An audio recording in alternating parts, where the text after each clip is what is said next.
31 de janeiro de 2024. Essa é a data da primeira super quarta de juros que a gente teve no ano. Bom, para falar sobre esse evento que reúne no mesmo dia a decisão de juros nos Estados Unidos e no Brasil, estou aqui com o Matheus Osignoli, economista aqui da nossa área de macroeconomia do Banco Safra. Tudo bem, Matheus? Tudo bom, e você, Thiago? Tudo certo. Bom, vamos lá. Direto ao ponto, né? A gente teve essa super quarta de juros, Fed manteve o intervalo da taxa de juros nos Estados Unidos e o Copom por aqui baixou a Selic meio ponto percentual. Vamos começar falando dos Estados Unidos. Vamos lá.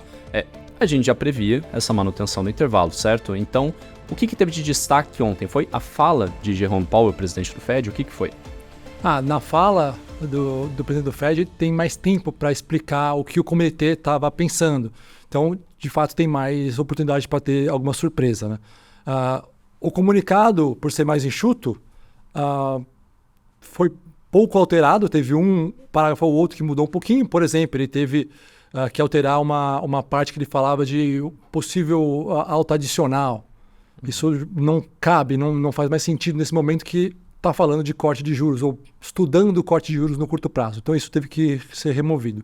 No lugar disso, desse parágrafo foi colocado que ele não vê corte de juros no curto prazo. Na verdade, ele fala que ele não vê corte de juros até ele ter a confiança necessária, mais confiança de que a inflação está indo para a meta, de forma sustentável. Então, essa mais confiança ou maior grau de confiança e sustentável são palavras-chave para a gente entender quando que o Fed vai cortar. Mas o comunicado não trouxe nada específico de timing, né, de dia, de mês exato, de reunião exata que tem corte de juros. Tá certo. Então, o mercado já esperava, né? Inclusive, havia um otimismo ali entre os agentes no mercado pelo mundo, de que já houvesse corte de juros ali a partir de março. Então, você acha também que esse comunicado, até as falas do Powell e tudo mais, foi um pouco para parar esse otimismo, foi para deixar o mercado com um pouco mais de pé no chão sobre uma trajetória de queda de juros lá nos Estados Unidos antes do que o Fed imagina, inclusive, né? Você acha que o Fed botou todo mundo mais na realidade dessa vez?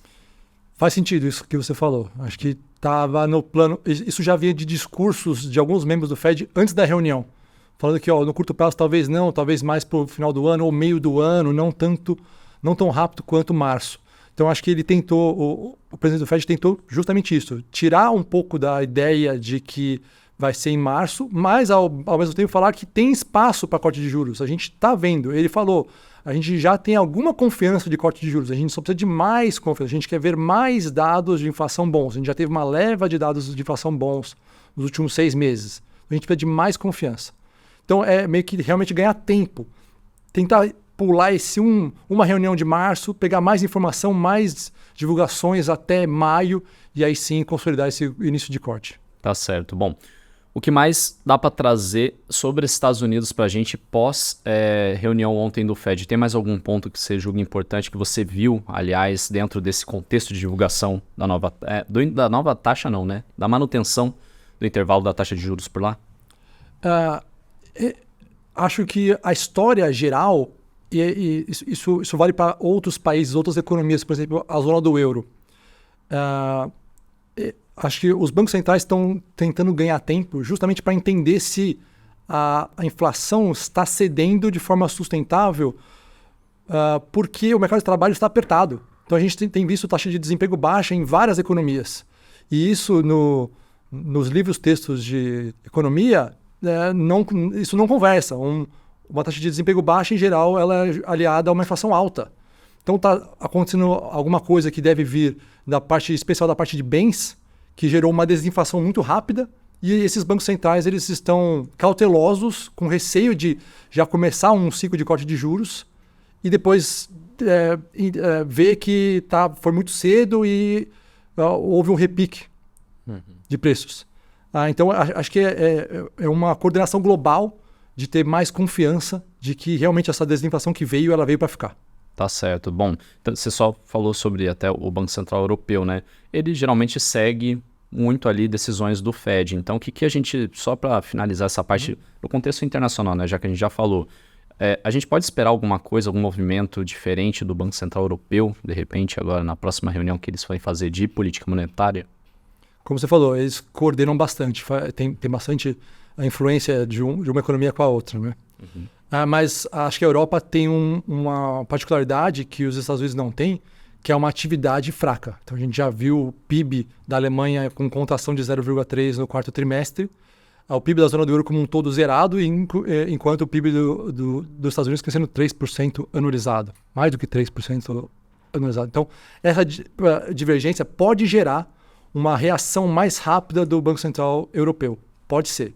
Mas lógico que não vai ser muito longe do que o Fed está fazendo. Tem que ser coordenado, óbvio, mas talvez eles até atuem antes. Tá certo. Bom, saindo da Europa e dos Estados Unidos, trazendo agora aqui para o Brasil.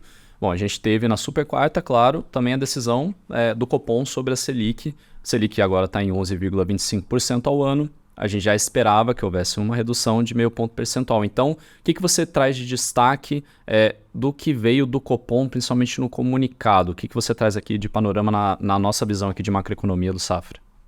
Apesar de ser uma reunião em que 2 votantes eram novos, então teve a entrada de 2 novos membros do Copom, que saíram 2 e foram 2 novos indicados, o comunicado ficou muito parecido com a reunião anterior. Então, o que teve de alteração um pouco mais expressiva foi como o Copom enxerga o cenário externo, justamente o Fed, né? O que o Fed está fazendo, o que o Banco Central Europeu vai fazer, quais são os planos.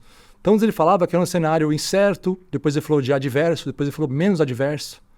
Agora ele tirou essa parte de essas palavras e colocou que já estuda-se, já se debate um início de corte de juros. Isso nos ajuda a ter um diferencial de juros com eles menor. Então a gente pode ter uma atratividade de capital maior que, em caso contrário, se o Fed continuar subindo os juros, o capital poderia ir para lá. Então a parte externa, assim como a Europa e os Estados Unidos têm que conversar na parte de juros, o Brasil também é influenciado por eles, obviamente, né? Então a gente tem que coordenar um pouquinho com o que o Fed está fazendo, senão a gente pode ter algum desequilíbrio, seja com câmbio, seja com atividade. Tá certo. Bom, e dado, né, o corte que a gente teve aí nessa primeira super quarta do ano de 2024, o que a gente projeta para a Selic até o final do ano, né? Qual o caminho que ela deve percorrer e o que a gente visualiza de taxa para o final de 2024? Isso a gente não alterou a nossa perspectiva, então a gente está vendo mais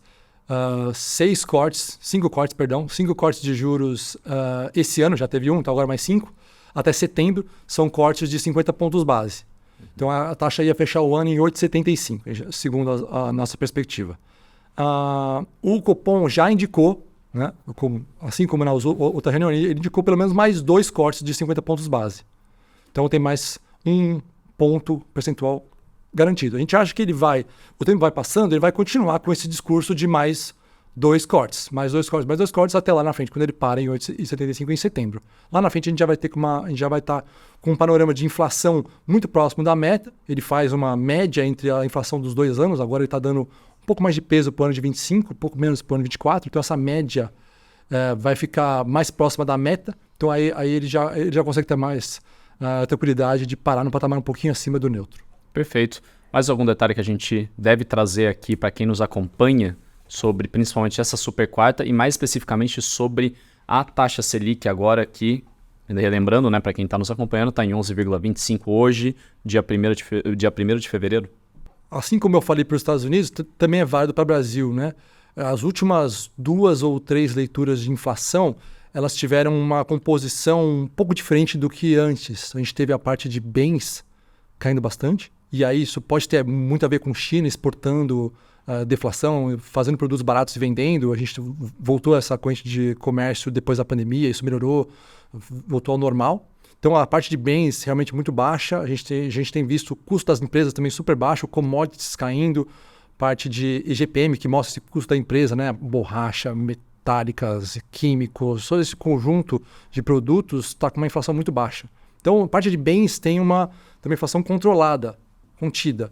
A parte de serviços foi o que surpreendeu nesses últimos 3 IPCAs. Então, a parte de serviços subjacentes é um núcleo que o Banco Central gosta muito de olhar, que por ser mais sensível ao ciclo da política monetária. Então, os juros afetam mais isso do que afeta, por exemplo, a alimentação, né, que tem uma parte de El Niño, tem clima e tem outras coisas. Então, ele olha muito esse núcleo e isso teve algum repique nas últimas 3 leituras. Isso é preocupante?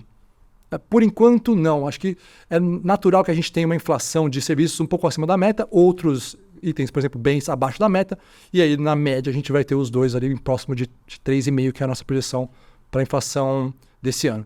Então, acho que o importante é a gente olhar essa composição da inflação para ver se isso está destoando do que eu falei aqui, né? De serviços um pouquinho acima, não muito, e bens um pouquinho abaixo também. Tá certo. Matheus, agradeço muito sua participação aqui conosco no Papo de Especialista especial sobre a primeira Super Quarta de 2024. Espero vê-lo aqui. Temos mais 3 Super Quartas, né? Se tudo se confirmar ao longo do ano, aí pela frente, e conto com a sua participação novamente aqui. Obrigado, viu? Foi um prazer. Obrigado você, Thiago. E agradeço especialmente a você que esteve conosco aqui em mais uma edição do Papo de Especialista, esse especial sobre a primeira Super Quarta de juros de 2024. Como sempre, peço para que você ative o sininho aqui no nosso canal no YouTube para não perder nenhum conteúdo que a gente produz aqui no Banco Safra, e também nos siga nas outras redes sociais, que são o LinkedIn e o Instagram. Tá certo? Então, um abraço, bons negócios e até o próximo papo.